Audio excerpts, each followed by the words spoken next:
Bismillahirrahmanirrahim. Assalamualaikum warahmatullahi wabarakatuh. Waalaikumsalam warahmatullahi wabarakatuh. Sahabat moderasi, kita berjumpa lagi di serial Ngaji Kebangsaan, Talkshow Ramadan Salam, Ngaji Kebangsaan Perspektif Islam Rahmatan lil Alamin. Telah hadir di tengah kita bersama narasumber untuk sesi kali ini. Beliau adalah Ibu Heni Supolo Sitepu, MA sebagai Ketua Dewan Pengurus Yayasan Cahaya Guru. Beliau adalah sosok perempuan yang peduli akan isu-isu kebinekaan, kebangsaan, dan kemanusiaan. Dan di sisi lain juga, beliau bersama sejumlah temannya mendirikan Yayasan Cahaya Guru yang concern pada pendampingan guru-guru di sekolah-sekolah untuk menjadi agen penyemai keberagaman. Baiklah, kita langsung saja sapa narasumber pagi ini, Ibu Heni Supolo Sitepu. Kabarnya baik, Ibu? Baik, alhamdulillah. Terima kasih, Mas Ihsan. Ya, terima kasih sudah berkenan hadir mengikuti pada acara Talkshow Ramadan Salam ini.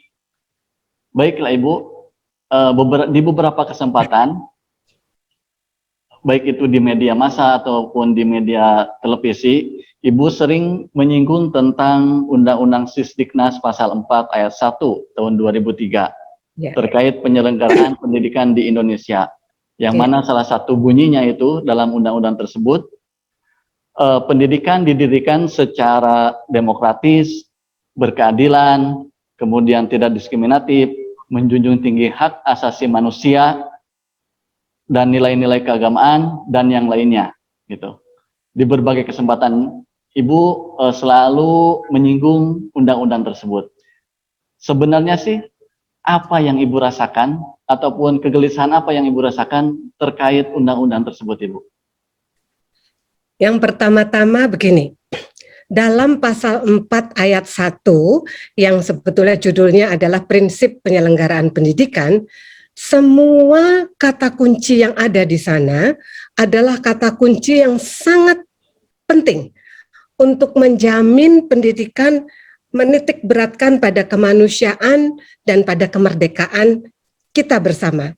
Sehingga sebagai suatu prinsip mestinya kan dalam aspek regulasi prinsip ini menjadi menjadi bagian yang penting di mana semua konsideran dalam undang-undang yang sama ataupun pada peraturan-peraturan yang menjadi turunannya, bahkan hingga implementasi di satuan pendidikan harus selaras dengan prinsip tersebut. Namanya prinsip penyelenggaraan pendidikan ya harusnya sedalam aspek regulasi menjadi ruh bagi seluruh turunan di bawahnya. Itu yang pertama. Nah, dalam sisi praksis pendidikan, prinsip ini tentunya bisa menjadi pijakan untuk lebih kuat dan lebih percaya diri bahwa sekolah telah melakukan satu pengelolaan pendidikan yang demokratis, berkeadilan, dan tidak diskriminatif. Jadi ada pijakan yang sangat menguatkan yang kita miliki. Lalu juga dalam aspek filosofi, kata-kata kunci yang terkandung dalam prinsip penyelenggaraan pendidikan itu jelas selaras dengan filosofi pendidikan Indonesia dari Bapak Pendidikan kita Ki Hajar Dewantoro, yang jelas menjunjung tinggi kemanusiaan dan juga kemandirian dari peserta didik yang memerdekakan. Jangan lupa bahwa kemandirian itu sendiri adalah hakikat dari suatu kemerdekaan, gitu. Tapi lepas dari idealnya kata-kata kunci dalam prinsip penyelenggaraan pendidikan itu, kenyataannya sama sekali nampaknya tidak dipakai sebagai suatu ruh dari semua aturan, semua turunan ataupun pelaksanaan pendidikan yang kita jalani selama ini. Bahkan tidak juga ditemukan dengan spesifik pada indikator akreditasi sekolah, uji kompetensi guru, atau sampai dalam substansi dari pendidikan dan pelatihan guru.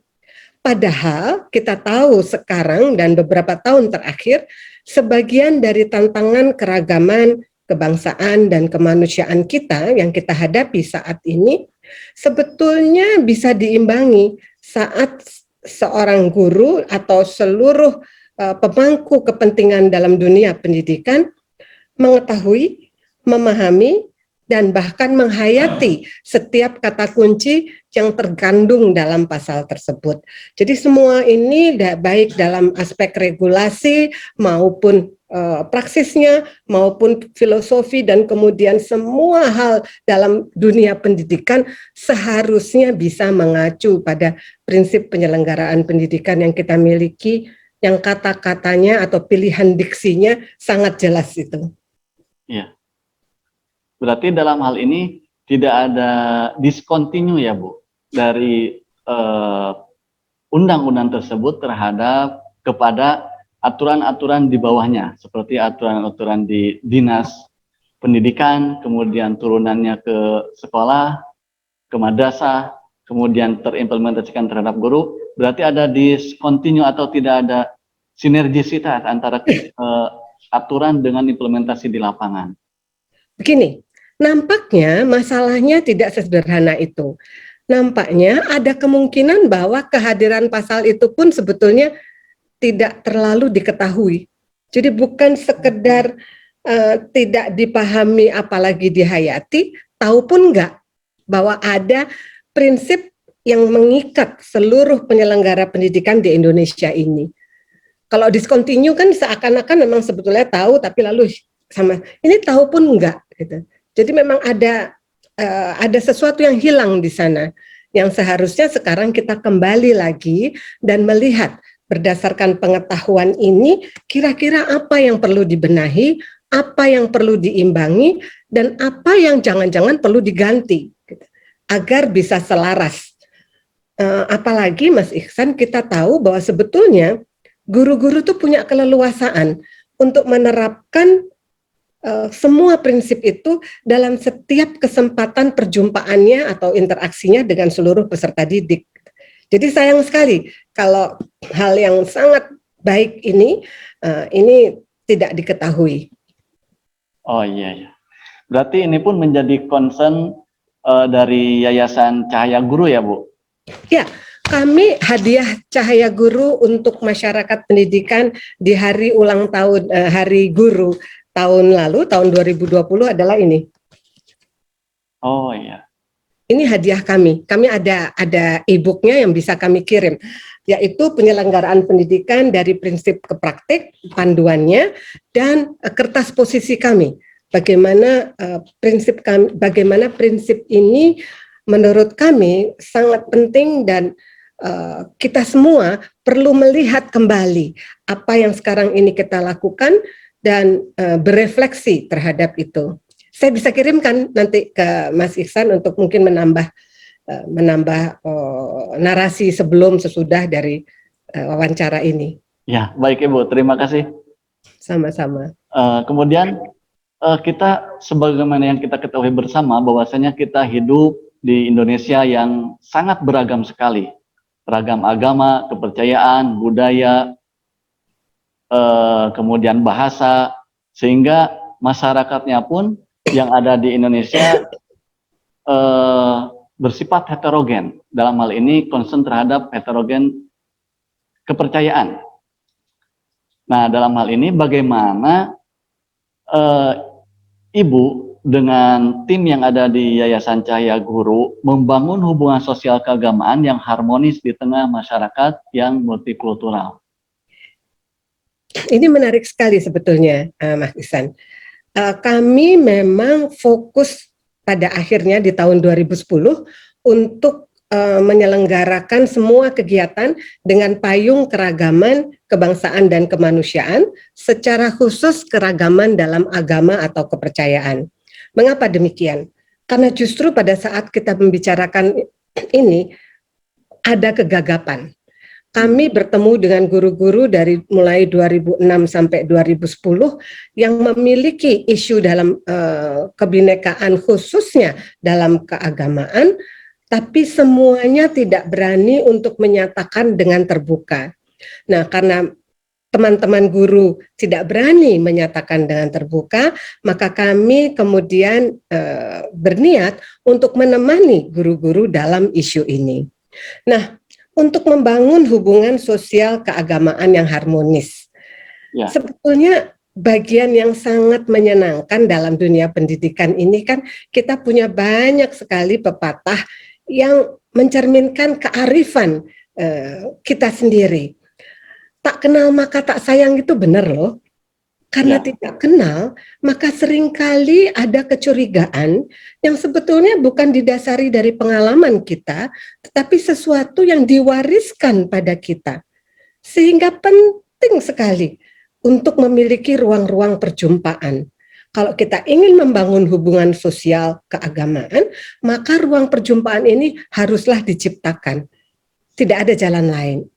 Nah, setiap agama dan kepercayaan itu kita sudah membuktikan kan, dasar dari semuanya selalu kemanusiaan, selalu mengedepankan kemanusiaan, dan kemanusiaan menjadi hal strategis yang sungguh bisa menjembatani perbedaan-perbedaan yang ada dari satu agama pada agama yang lain atau kepercayaan yang lain.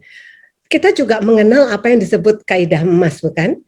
Yang juga ada di seluruh agama atau kepercayaan, yaitu lakukan apa yang kamu ingin orang lakukan padamu. Nah, memahami kalimat yang sesederhana ini pun, ini kita bisa memiliki kedalaman yang berbeda.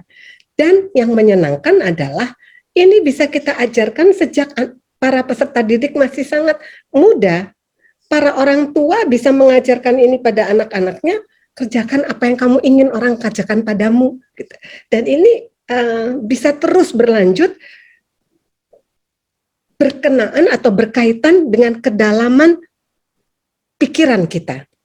Jadi saya rasa membangun itu bisa dilakukan sejak dini, memakai hal-hal yang sangat dasar dan memfokuskan pada kebaikan yang selalu kita dapatkan dalam setiap kepercayaan, dan kebaikan ini adalah kebaikan untuk kebersamaan.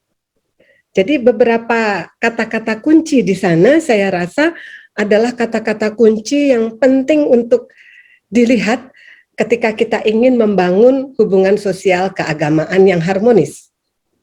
Itu mungkin, Mas. Sungguh sangat menarik sekali, Ibu. Kata kuncinya adalah melakukan apa yang orang lain ingin lakukan terhadap Anda, gitu ya, Bu? Ya. Nah, sehingga di sini lahirlah sikap-sikap toleransi yang terbangun, yang tercipta dalam diri peserta didik.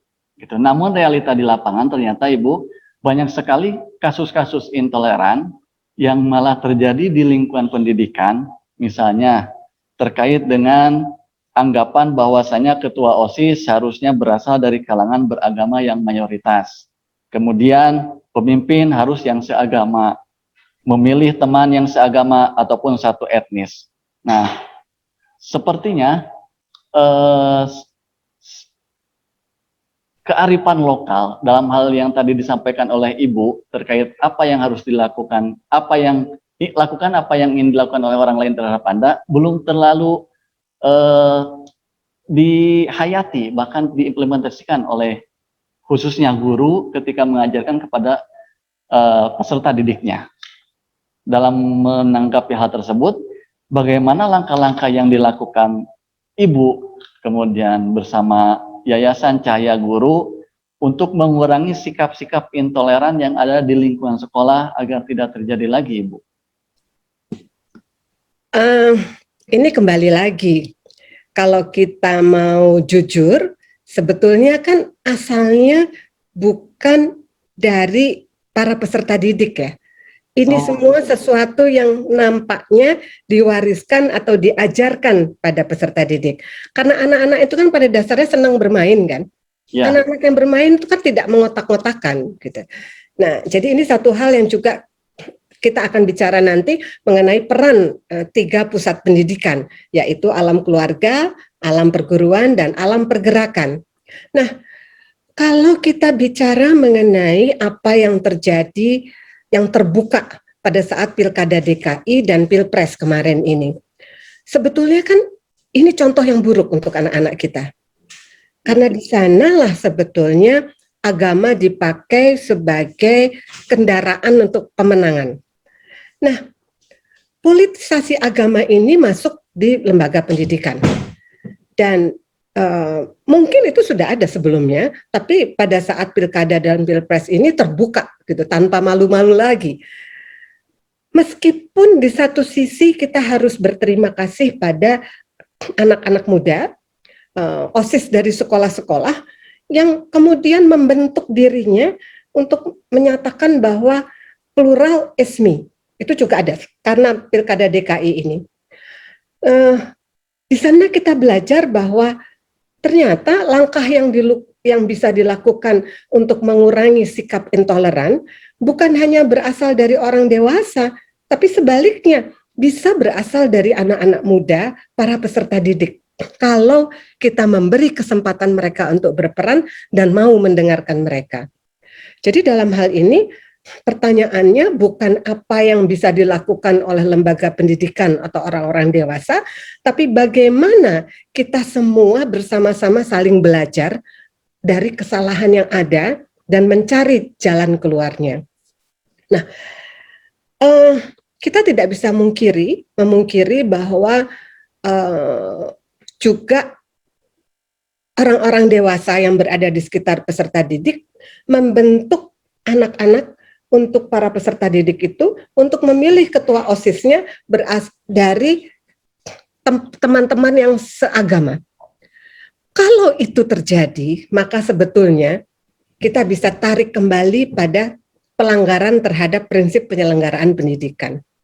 Karena guru yang melakukan itu sebetulnya sudah melanggar prinsip yang diemban oleh dirinya sebagai guru dan juga oleh sekolah sebagai penyelenggara pendidikan. Jadi artinya bila mana pihak dalam alam keluarga mengetahui atau alam pergerakan mengetahui, dua ini bisa mengimbangi alam perguruan yang sudah melanggar. Atau sebaliknya, pada saat sekolah atau alam perguruan melihat ini dilakukan di alam keluarga atau di alam pergerakan, bisa mengimbangi. 3 pusat ini sebetulnya bisa diharapkan untuk mengimbangi hal-hal yang merugikan keragaman dan kebangsaan kita yang dasarnya adalah kemanusiaan kita. Hal lain juga, para pemangku kepentingan dalam kebijakan pendidikan perlu tahu persis dan menyadari bahwa peserta didik ini sangat membutuhkan kemampuan bekerja sama dan kemampuan berkomunikasi, juga berpikir kritis dan kreatif, yang semuanya dirugikan bila mana kita membatasinya hanya pada kelompok-kelompok tertentu. Menutup ruang perjumpaan itu satu hal yang bisa merugikan para peserta didik untuk menghadapi masa depan yang gemilang. Karena kegagapannya ketika berada dalam lingkungan yang beragam itu bisa merugikannya. Bisa mengurangi kemampuan untuk menunjukkan dan berpartisipasi, berperan dalam ikut untuk kebaikan bersama. Jadi ada berbagai faktor sebetulnya yang dirugikan pada peserta didik ketika kita meneruskan itu, bahwa pimpinan selalu harus dari kalangan dari agama yang sama, apapun itu, gitu. Padahal satu profesionalitas nggak ada hubungannya dengan kepercayaan kita. Kepercayaan ini adalah hubungan kita dengan Sang Pencipta. Dan sikap profesional yang menunjukkan bahwa kita sadar kebaikan adalah untuk bersama, itu saya rasa yang sangat penting ditumbuhkan pula. Mungkin itu ya, Ya, menarik sekali Bulat Ibu. nggak sih ini Mas Ihsan? Penjelasan saya bulat nggak? Enggak Ibu, sangat jelas sekali. Gitu.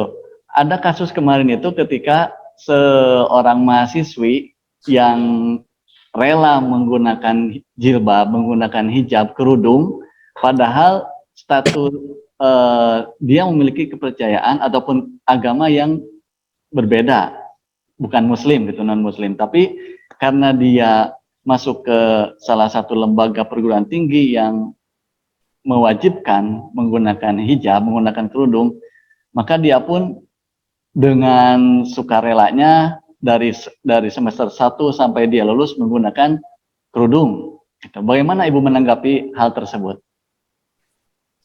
Apakah Begini, itu termasuk, mohon maaf Ibu saya potong terlebih dahulu, apakah itu termasuk pada hilangnya sistem demokrasi dalam dunia pendidikan ataupun hilangnya nilai-nilai hak asasi manusia dalam dunia pendidikan, khususnya dalam kasus yang tadi saya sampaikan, Ibu? begini. Pertama-tama, apakah perguruan tinggi itu perguruan tinggi negeri atau swasta? Itu dulu. Ya.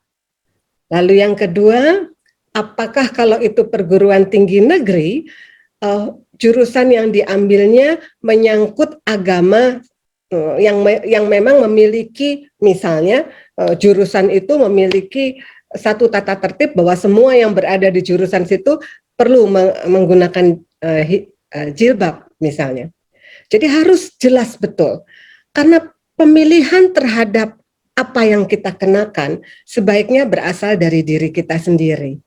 Kalau kita ingin memaknai diri kita dan semua langkah kita, maka sebaiknya itu diambil dengan kesadaran.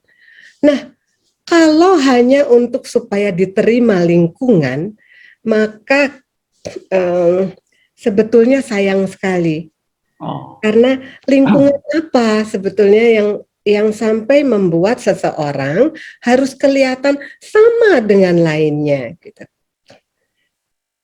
Ya. Tapi kalau ini perguruan tinggi negeri dan jurusan yang diambil tidak ada hubungannya dengan keagamaan, saya rasa seharusnya tidak.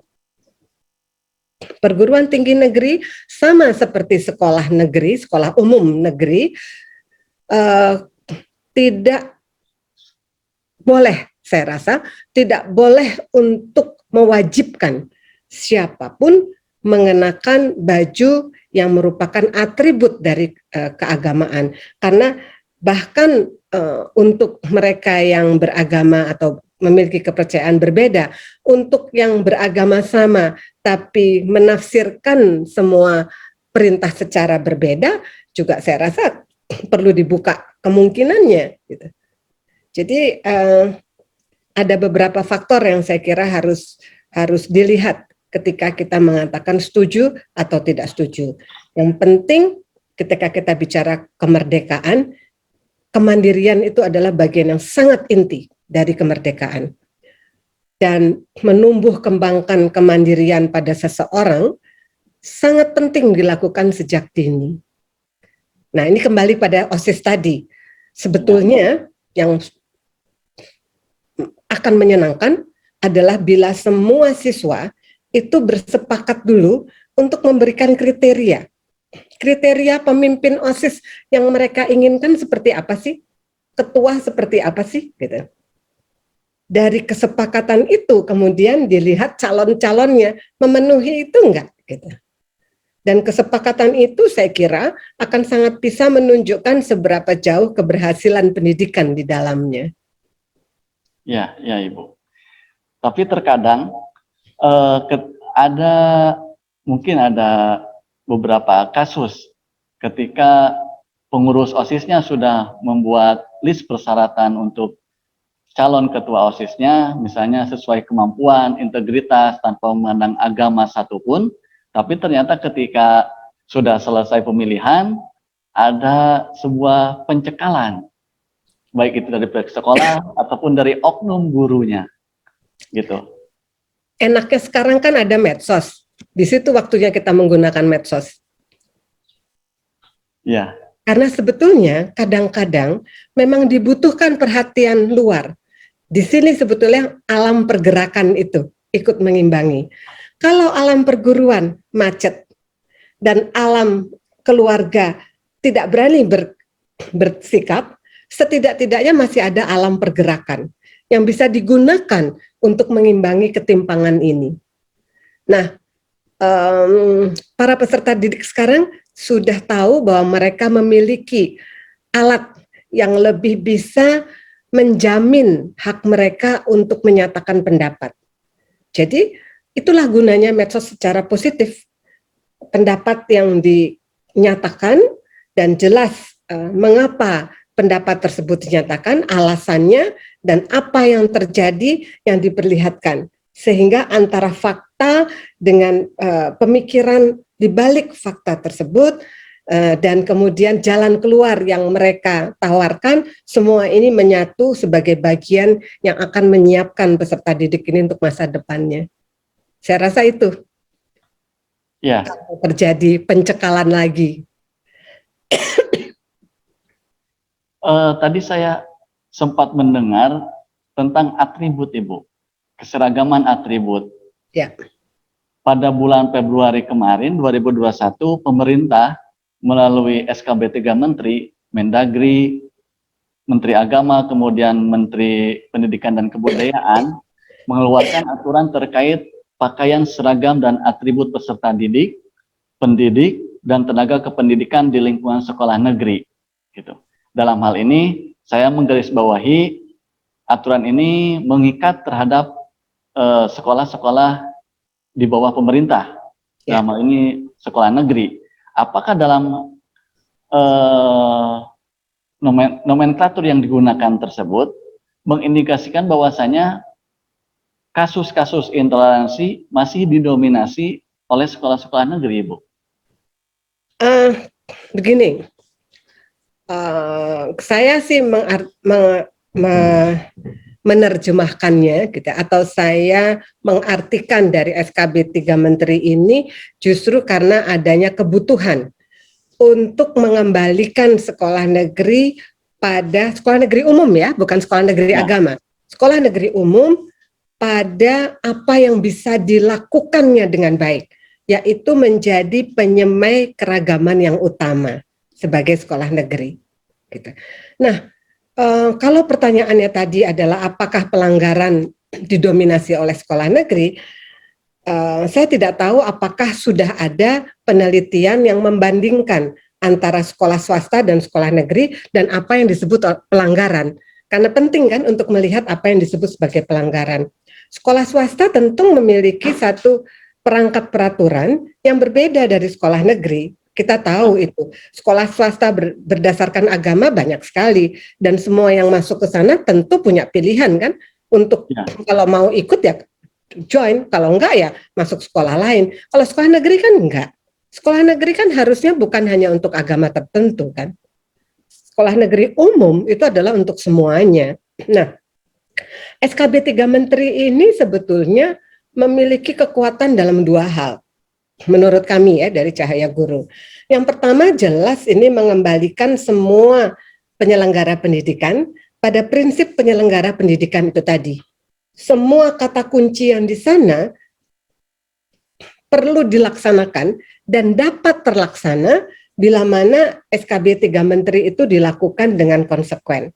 Karena harusnya penerjemahan dari apa yang dilakukan oleh lembaga pendidikan, misalnya alasan satu di antara berbagai alasan adalah kearifan lokal kita begini. Gitu. Sebetulnya apa yang dilaksanakan tidak boleh bertentangan dengan kata-kata kunci lain atau nilai-nilai lain yang terkandung dalam prinsip penyelenggaraan pendidikan itu. Semua satu nilai tidak boleh bertentangan dengan nilai lain yang ada di sana. Jadi penerjemahan dari kearifan lokal misalnya atau dari nilai budaya misalnya tidak boleh bertentangan dari yang lainnya. Itu yang pertama. Jadi SKB 3 Menteri ini mengembalikan ke sana. Yang kedua, secara filosofis, Ki Hajar Dewantara itu jelas-jelas mengatakan bahwa hak seseorang untuk mengatur dirinya sendiri itu harus diberikan. Bahwa inilah yang membuat seseorang untuk belajar melakukan tertib dan damai dalam tumbuhnya kodrat dirinya sendiri. Nah, Ki Hajar Dewantara juga mengajarkan pentingnya merdeka batin, merdeka pikiran, merdeka tenaga, dan guru-guru ini perlu memberi kebebasan pada peserta didik untuk mencari pengetahuannya sendiri. Refleksi menjadi sangat penting. Dan kalimat lain yang ada dalam asas taman siswa adalah memakai pengetahuan guna amal keperluan umum. Jadi anak-anak kita itu perlu mengetahui mana-mana yang penting dalam proses pembelajaran yang terjadi dalam dirinya. Bisa tahu mana yang substansi sifatnya, yang substantif, yang membuat dirinya itu bisa berperan untuk kebaikan bersama. Nah, kalau untuk baju, untuk model baju saja sudah diseragamkan, padahal pemerintah pun itu memberikan 5 pilihan model yang sebetulnya bisa dipilih oleh seorang anak, dan hak memilih ini adalah hak yang perlu dilatihkan dan diberikan pada para peserta didik sejak dini. Lalu kapan dia melatih dirinya untuk menjadi pemimpin yang baik? Seorang pemimpin ini kan mestinya tahu bahwa dia akan memilih, tahu konsekuensinya, tahu mengapa dia memilih itu, dan bertanggung jawab atas pilihannya. Apalagi bila mana model yang dipilihkan oleh sekolah itu adalah atribut dari keagamaan tertentu yang belum tentu bukan hanya dipahami, tapi juga dipercayanya. Jadi ini juga satu hal yang perlu menjadi bagian yang dipertimbangkan, saya kira. Ya, di sini berarti ketika adanya SKB 3 Menteri ini secara tidak langsung menghilangkan penyeragaman ya Bu, tapi lebih mengusung terhadap keragaman, baik itu dalam atribut, kemudian seragam, dan yang lainnya. Mungkin begini, tepatnya adalah memberikan pilihan baik pada peserta didik maupun tenaga kependidikan dan pendidik. Pilihan diberikan pada mereka. Ya.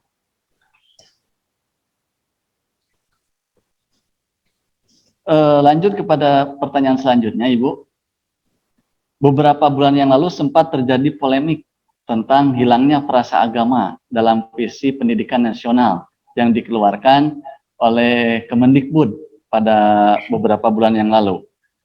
Sehingga menuai kritik dari berbagai ketua umum ataupun pemimpin ormas Islam, ormas keagamaan seperti Muhammadiyah, NU, kemudian MUI, karena mereka menyayangkan bahwasanya visi pendidikan nasional pada 2035 nanti tidak sesuai dengan Undang-Undang Negara Republik Indonesia pasal 31 ayat 3. Bagaimana Ibu menanggapi hal tersebut? Begini, saya terus terang tidak paham peta jalan pendidikan ini secara menyeluruh. Tapi saya merasa hilang kata agama kalau sudah tergantikan oleh berbagai nilai keagamaan yang ada di sana, antara lain misalnya berakhlak mulia atau apapun yang ada di sana, maka tentunya frasa kata agama itu sendiri sudah terwakili di situ. Saya lebih ingin mengutip apa yang ditulis oleh Kang Yudi Latif pada hari ini yang saya baca di Kompas, yaitu pendidikan, dan ini mengenai pemikiran Kang Yudi mengenai peta jalan pendidikan Indonesia ini ya. Ya. Beliau mengatakan bahwa pendidikan itu harusnya sudah bisa melampaui jangkauan teknologi dan data dengan lebih menitik beratkan dan memberikan wawasan kemanusiaan dan kebijaksanaan. Saat ini memang saya pun menyetujui tulisan tersebut. Kementerian Pendidikan terlalu banyak menekankan pada teknologi yang berpotensi melupakan nilai yang sesungguhnya menjadi kekuatan kita sebagai manusia dan memberikan arti bagi kehidupan kita di muka bumi ini, bukan? Ya. Ketika kita juga memberikan perhatian terlalu besar pada teknologi, maka sebetulnya kita berpotensi meninggalkan saudara-saudara kita yang selama ini tertinggal. Padahal sumbangan saudara-saudara kita yang kalau dalam terminologi teknologi ini bahkan 1.0 saja belum sampai sana, sumbangan mereka pada pembangunan bangsa ini nggak bisa dikatakan kecil. Dan kita tahu bahwa sebetulnya setiap dari kita itu memiliki potensi untuk membangun bangsa ini. Jadi saya bersetuju dengan tulisan Kang Yudi Latif bahwa ketika kita membuat satu peta jalan, maka kita perlu berpihak, perlu mengenal lapangan dengan baik, dan perlu berpihak dengan jelas agar saudara-saudara yang tertinggal tetap terlihat sumbangannya dalam bangsa ini. Nah, berbicara mengenai itu, maka mau tidak mau, saya terpaksa menyinggung satu hal yang memperlihatkan kondisi, menurut saya, memperlihatkan kondisi pendidikan Indonesia saat ini. Kalau boleh. Ya, mangga Ibu, silakan. Di satu sisi, kami dari praktisi pendidikan merasa sekali ada satu kemajuan yang luar biasa ketika kami sebagai guru dibebaskan dari belenggu ketuntasan kurikulum dan penghapusan ujian nasional. Seperti Mas Ihsan tahu, ketika pandemi ini berlangsung, pada bulan Maret Menteri melakukan surat edaran yang mengatakan bahwa udah deh nggak usah repot-repot soal ketuntasan kurikulum, tapi fokus pada kebermaknaan. Nah, pendidikan memang harusnya begitu. Pandemi nggak ada pandemi, harusnya kebermaknaan. Karena ketuntasan pada satu tempat ke tempat lain itu akan berbeda. Dengan ukuran yang sama, pasti akan ada yang dinilai secara tidak adil. Adil itu tidak berarti sama, tapi ketika kita mengatakan kebermaknaan, di situ adil bisa terjadi dengan baik. Juga disebutkan pentingnya satu umpan balik dari guru yang bersifat deskriptif. Di situ juga sangat menyenangkan sebetulnya untuk dunia pendidikan, karena mendapatkan umpan balik yang deskriptif, memasukkan proses belajar yang sudah kita alami, dan sebagai peserta didik juga bisa kemudian menyebutkan proses belajar yang berada dalam yang dialaminya sendiri, itulah yang bisa juga menambah kebermaknaan. Jadi ini satu hal yang sangat positif dari kondisi pendidikan sekarang. Tapi lagi, penekanan pada teknologi berulang kali disebutkan, sehingga di satu titik akan terasa sekali bahwa ini ada yang tertinggal nih. Padahal saat ini digital divide atau kesenjangan digital itu lebih memperlihatkan lagi kesenjangan yang terjadi bahkan dari satu lembaga pendidikan ke lembaga pendidikan lain dalam kota yang sama, apalagi dalam tempat yang begitu jauh berbeda. Nah, hal lain lagi yang juga perlu diwaspadai yang terjadi pada saat ini adalah dunia pendidikan terasa sekali kebanjiran istilah yang saya takut sekali. Saya mengkhawatirkan ini akan berhenti sebagai jargon. Contoh, guru penggerak, sekolah penggerak, komunitas penggerak. Pertanyaan kritisnya, apakah yang tidak mendaftarkan tidak bisa dianggap sebagai penggerak? Ini adalah satu hal yang harus secara kritis dilihat oleh kementerian. Dan sebaliknya, apakah mereka yang sudah diberi label itu sungguh-sungguh menjadi penggerak yang menggerakkan ke arah nilai, taruhlah nilai Pancasila yang kita miliki saat ini. Bagaimana memastikannya? Gitu. Di satu sisi, apakah yang tidak mendaftar tidak bisa dianggap sebagai penggerak? Di sisi lain, apakah yang sudah mendapatkan label penggerak sungguh-sungguh bergerak ke arah nilai yang kita kehendaki bersama, yang juga dikehendaki oleh ketika kita menyelenggarakan negara ini. Ya. Terlalu banyak jargon, terlalu banyak label, saya khawatir tidak membantu dalam dunia pendidikan. Karena yang paling mendasar di sini adalah justru bagaimana supaya semua orang, semua guru, semua murid, semua orang tua, semua lapisan masyarakat bisa menggunakan potensi yang dimilikinya untuk kebaikan dan perbaikan bersama. Ya. Padahal di satu tempat lain, di satu tempat sana, masih banyak orang-orang yang aktif bergerak dalam dunia pendidikan untuk memajukan pendidikan Indonesia ya Bu. Ya. Walaupun dia tidak masuk dalam komunitas yang dibeli cap penggerak ini. Iya. Iya. Nah. Dan saya khawatir, kami khawatir bahwa kalau tidak mendapatkan label itu seakan-akan tidak ada lagi. Gitu. Ya, padahal tidak demikian.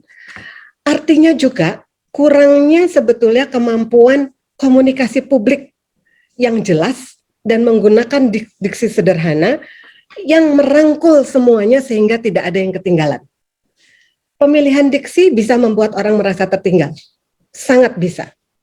Bagaimana sebuah kebijakan ditangkap dan dicerap itu merupakan bagian penting yang harusnya diperhitungkan dengan sangat cermat oleh para pemangku kebijakan, dalam hal ini kementerian. Ya, terima kasih Ibu atas penjelasannya. Saya coba mengulang peta jalan pendidikan Indonesia 2020-2035 yang dikeluarkan oleh Kemendikbud, yaitu membangun rakyat Indonesia untuk menjadi pembelajar seumur hidup yang unggul, terus berkembang, sejahtera, dan berakhlak mulia dengan menumbuhkan nilai-nilai budaya Indonesia dan Pancasila. Saya rasa nilai-nilai dari keagamaan sudah terwakilkan dengan adanya berakhlak mulia ya Bu. Ya, sebetulnya kalau kita bicara mengenai keagamaan, niat kita untuk menggunakan potensi yang kita miliki, lalu menggunakan potensi di lingkungan kita, dan menggunakan keduanya, menemukan potensi diri, menemukan potensi lingkungan, menggunakan keduanya untuk kebaikan dan perbaikan bersama, itu adalah bagian dari keagamaan, bukan? Iya. Saya rasa itu yang sangat penting sebetulnya. Tapi ini diksi yang lebih mudah kan, daripada kita mengatakan unggul, mengatakan berakhlak mulia, gitu. Ada diksi-diksi yang sebetulnya bisa disederhanakan, yang lebih mengajak serta semuanya. Ya, sungguh sangat menggugah sekali tanggapan-tanggapan Ibu terhadap peta jalan pendidikan Indonesia ini, sehingga sangat menginspirasi bagi saya khususnya yang baru mendapatkan pencerahan dari Ibu Heni ini. Kemudian dalam penanaman sikap-sikap toleransi ini dalam dunia pendidikan khususnya diperlukan peran aktif dari berbagai stakeholder, di antaranya peran orang tua dan keluarga. Ya. Dari Ibu sendiri, apa pesan yang akan disampaikan, yang ingin disampaikan oleh Ibu kepada orang tua khususnya, kemudian keluarga, agar anak-anak mereka yang ada di sekolah tidak melakukan ataupun mengalami kasus-kasus intoleransi? Saya ingin mengutip ujaran dari Ki Hajar Dewantoro. Ki Hajar Dewantoro itu mengatakan begini, naluri para pendidik itu adalah untuk memastikan bahwa anaknya selamat dan bahagia. Nah, orang tua pasti begitu. Nah, sekarang bagaimana caranya membuat anak kita selamat dan bahagia? Kebahagiaan itu akan terasa bila mana kita bisa berperan untuk membahagiakan lingkungan. Ketika kita bisa tahu bahwa kehadiran kita itu punya arti. Ketika kita tahu bahwa bukan saja orang menerima kita, menerima kekuatan kita, tapi juga bersama-sama mau menggandeng tangan kita untuk bersama-sama mereka memperbaiki lingkungan ini. Nah, untuk bisa memastikan itu, tentu para orang tua perlu paham betul pentingnya membuka ruang-ruang perjumpaan dengan lingkungan yang berbeda, dengan mencoba untuk melatih mendengar, mencoba untuk melatih terus berpendapat dan dengan kritis, terus mencoba untuk bekerja sama, main bersama, menyepakati kesepakatan bersama, kemudian ketika melakukan kesalahan mau mengakui dan bertanggung jawab atas kesalahan itu serta memperbaikinya.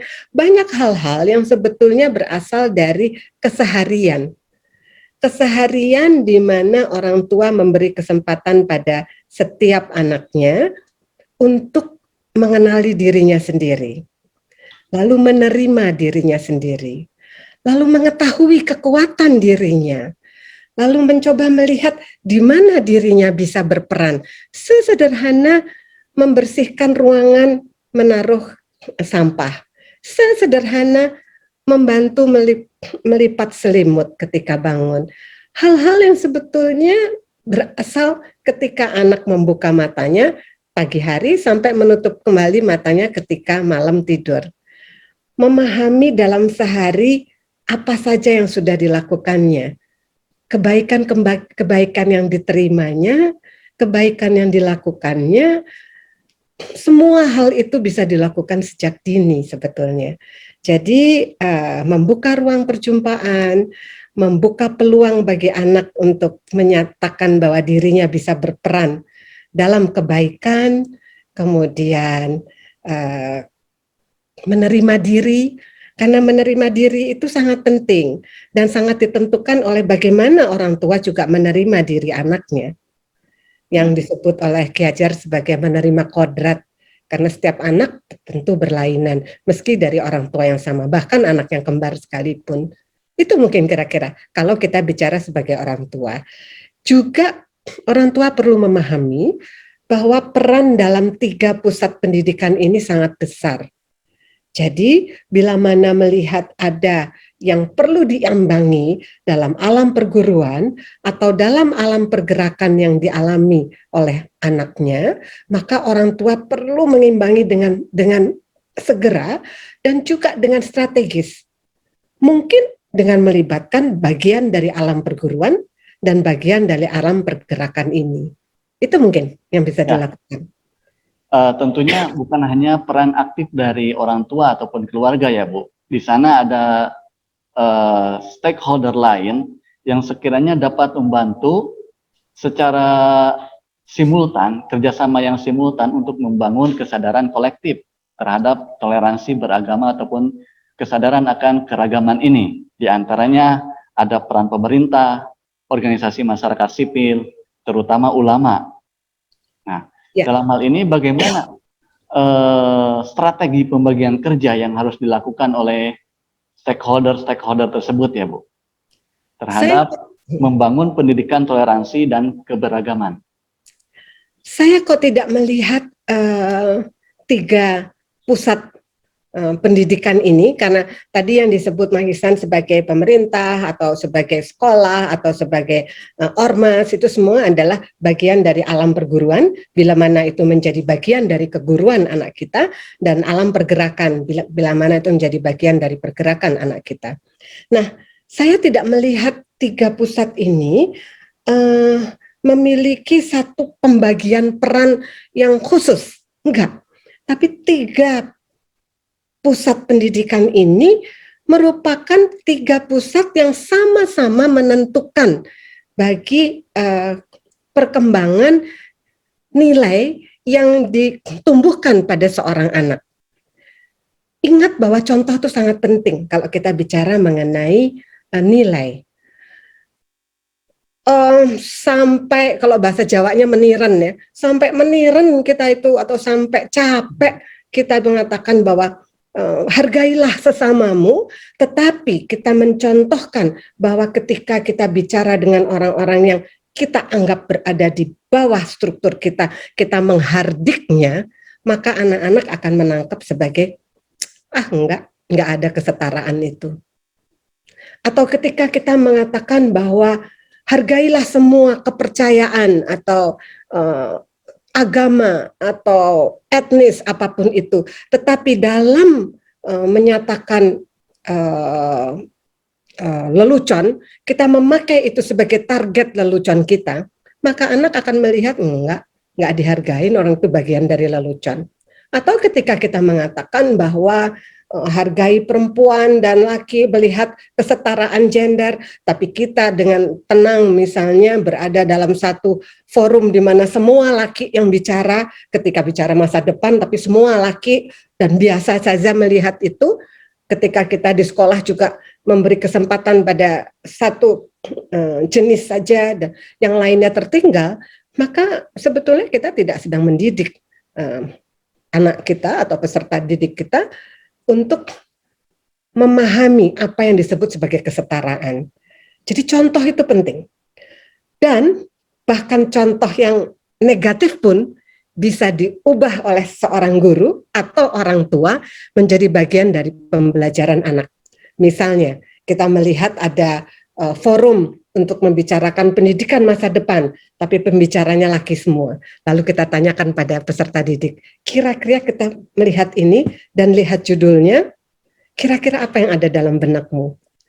Dengan membiasakan anak melihat semua dan berpartisipasi setidak-tidaknya ikut berpikir secara kritis, maka sebetulnya kita sudah menanamkan dan menumbuh kembangkan kemampuan peserta didik atau anak-anak kita untuk menerima keragaman sejak dalam pikiran. Dan contoh-contoh yang ada di lingkungan perlu sekali dipakai sebagai bagian yang contoh yang perlu kita contoh, atau inspirasi untuk kita, atau contoh dari hal yang perlu kita hindari. Tapi semuanya perlu dibicarakan dengan terbuka, anak kita perlu didengarkan, kemampuan dari orang dewasa untuk mendengarkan sangat dibutuhkan. Ya, Ibu dan teman-teman di Yayasan Cahaya Guru ini sudah berpengalaman bertahun-tahun dalam dunia pendidikan ini ya, Bu. Iya. Kemudian kira-kira langkah-langkah apa yang akan dibangun oleh Ibu sebagai Ketua Dewan Yayasan Cahaya Guru untuk mempersiapkan generasi emas Indonesia 2045 yang memiliki sikap kebinekaan, kebangsaan, dan kemanusiaan. Langkah-langkah apa aja yang akan dibangun ataupun yang akan dicanangkan oleh Ibu dan teman-teman di Yayasan Cahaya Guru? Sebetulnya, Mas, ini kami memiliki apa yang kami sebut sebagai format besar Yayasan Cahaya Guru, yang juga sebetulnya kami juga mengambil dari apa yang diajarkan oleh Ki Hajar Dewantoro dan juga oleh ajaran agama kita. Sebetulnya seluruh agama menyatakan itu. 3 langkah itu ya yang tadi sudah saya bicarakan. Yang pertama, temukan kekuatan diri, kemudian temukan kekuatan lingkungan, dan gunakan keduanya untuk kebaikan dan perbaikan bersama. Mengambil peran menjadi sangat penting, dan semua orang, lintas usia, lintas sektoral, sangat bisa berperan untuk kebaikan dan perbaikan bersama. Itu mungkin satu format yang bisa berlaku untuk semua orang dimanapun ia berada.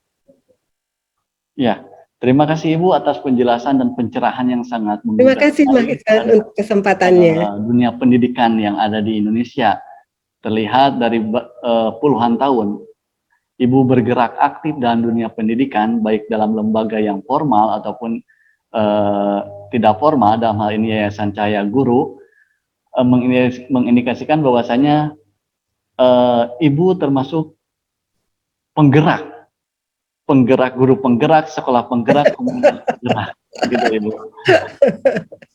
Sebenarnya waktu ini sekitar 1 sampai 3 menit lagi. Ya. Mungkin Ibu ada closing statement terkait tema pada pagi ini, Bu. Saya sebetulnya cuma keberagaman, kebinekaan, dan kemanusiaan.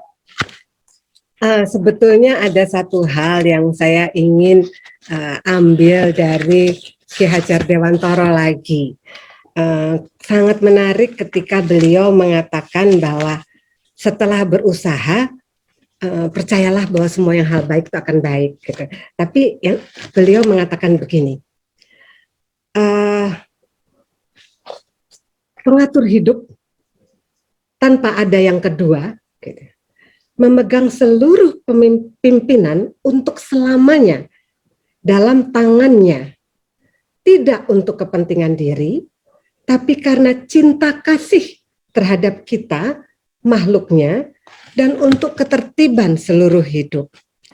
Di sini jelas sekali bahwa kita semua perlu sekali sadar kita berada di dunia ini untuk kebaikan bersama.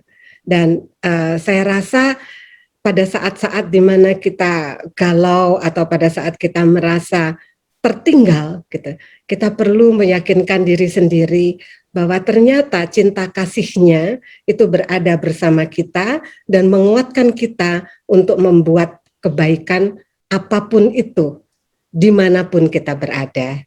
Itu barangkali. Terima kasih. Terima kasih Ibu Heni telah bersedia hadir memberikan pencerahan, kemudian berbagai gagasan-gagasan yang sangat luar biasa terhadap perkembangan pendidikan Indonesia ke depannya dalam mempersiapkan Indonesia generasi emas. Bukan hanya sebatas waktu 2045, tapi melampaui batas-batas waktu yang dicanangkan oleh pemerintah itu sendiri. Sungguh sangat luar biasa Ibu, terima kasih sekali. Kami sampaikan kembali, tentunya kita hidup di Indonesia ini dengan berbagai keragaman dan tidak diragukan lagi bahwasanya persatuan adalah sesuatu yang diinginkan dan patut diperjuangkan. Namun tidak dapat dikehendaki hanya dengan deklarasi. Dalam hal ini persatuan bukan hanya sebatas deklarasi, tapi sesuatu yang perlu diperjuangkan. Persatuan dalam keragaman tentunya. Gitu ya Ibu. Baik, terima kasih Mas Ihsan. Terima kasih teman-teman semua. Sampai jumpa lagi di pertemuan selanjutnya. Mohon maaf apabila banyak kesalahan. Akhirul kalam, wallahu muwaffiq ila aqwamit thoriq. Assalamualaikum warahmatullahi wabarakatuh. Waalaikumsalam warahmatullahi wabarakatuh.